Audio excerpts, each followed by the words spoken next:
Alright, so we're going to learn about some hand lettering. You get virtual misfire and real misfire because there's no document camera here, so we decided to make a little video. I just want to talk to you really quickly about brush lettering. Now, brush lettering is something that looks like something like this. I used a Crayola marker on this. When I first started brush lettering, I bought all these really expensive markers thinking that that was going to make my handwriting look really good, but really the best supply I use is a Crayola marker, which is not very expensive at all. So we're going to talk about how to create this brush-like elegant look in just a second. You're going to have a few things at your table. You're going to have like printer paper like this to practice on.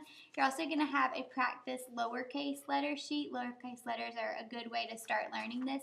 And you'll have your final sheet that you are going to do your quote on.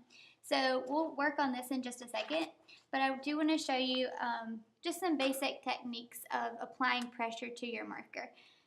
So when you brush letter with a marker, Sharpies don't really work that well because they're stiff at the end of their marker, their point is.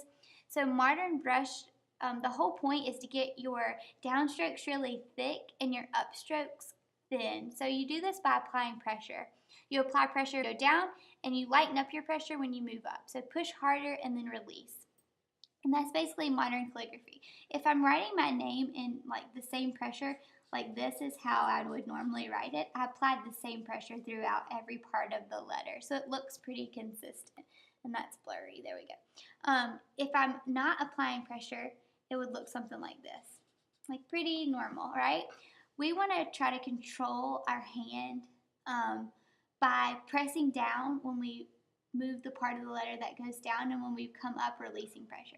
So if I was going to write, say, the word like create, C's are really good to practice with. When you do this, we're starting up, so you're starting light. As you go down, you're going to press down. As you go up, you're releasing pressure. So press, down, release pressure. Down, release pressure. Down, release pressure. Down, release pressure. Down, release pressure. And down. Alright?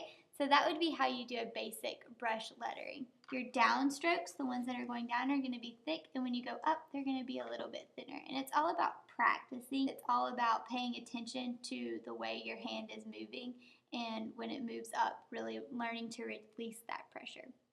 Another way to get that look, though, is cheating. Okay, don't tell anyone I told you this, but if you're using a Sharpie, you can cheat by doing this. So say I write the word create, just like I did. Okay, it's all the same, kind of like this one up here, but I want to make it look like it has a brush stroke, so I literally am just going to go back and add a little bit thicker to each section. Okay, now when I do that, I'm just going to color in those spots that are white.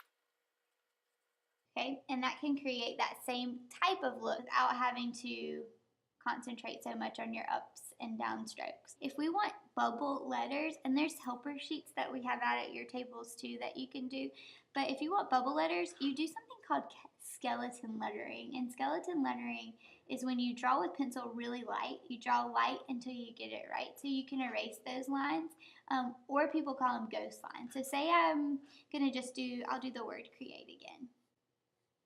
I'm gonna write it out like I normally would, spacing it a little bit farther away.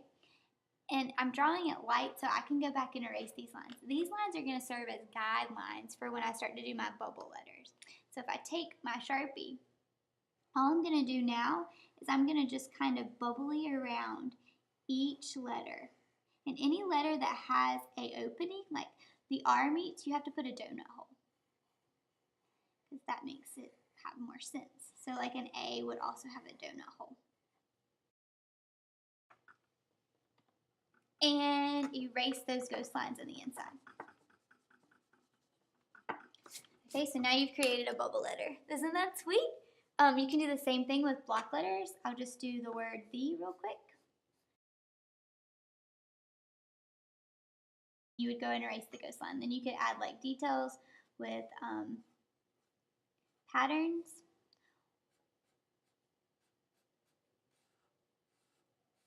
Okay, so those are simple ways that you could do lettering. So right now, I would love for you to just try the brush strokes. Let's review really quickly. When you press down, that's when you're gonna apply more pressure, okay? When you go up, you're gonna apply less pressure. Down, you're gonna apply more pressure, okay? So if you'll grab your lowercase sheet, Mary's gonna pause the video and we're gonna take like 2 or 3 minutes. Just pick one type of letters. You can take this home and practice just to try that basic lettering of brush lettering. Alright, now that we've practiced some brush lettering, I want to talk to you about watercoloring your final product.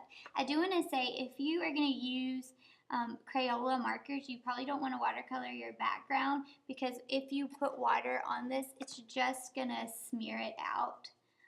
It might look cool though if you do it. It might look cool. It's just going to run your beautiful letters. You could try that if you wanted to be like a little bit of a risk taker. Alright, so I've already created a little drawing out of Sharpie. I changed up my lettering. I just used some basic lettering and then bubble letters to make some words stand out. And what I'm going to show you is some techniques. I'm going to do a lot of techniques on this one. If I was doing my own, I probably would just stick to one. The first technique I'm going to show you is just a wash. When you do a wash, you're going to take just brush with water on it, okay?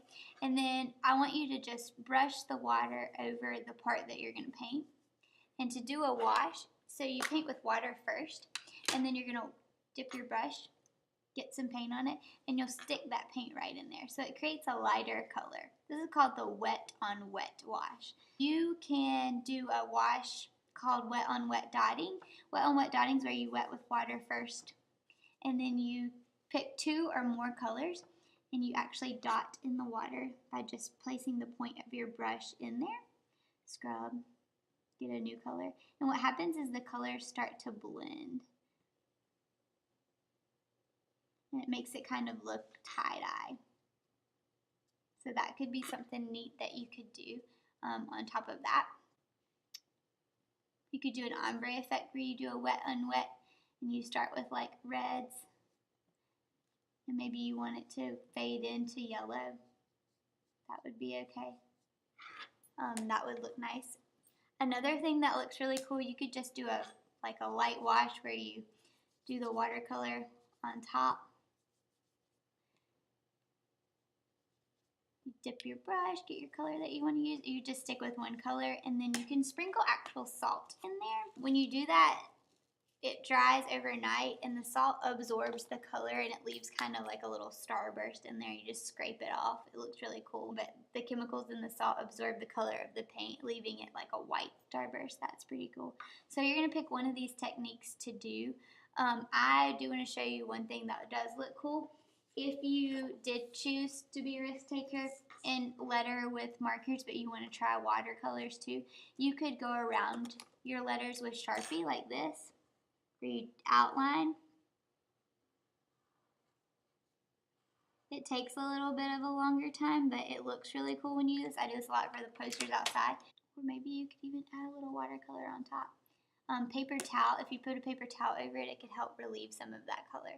So these are just some basic techniques. Something that somebody in this room is probably thinking, I don't have very good handwriting. You need to erase that from your mind because we're practicing today. That's why we have handwriting sheets. And please remember that every child is an artist. The problem is remaining one once we grow up. So it's a mindset thing. So today you are an artist, even if you think that you're not one. So the only rule is to not give up and to say that you can't. You can't do that. That is not allowed. I kind of really like the way that looks. You could totally try that. So good luck. Have fun, and you are going to be awesome.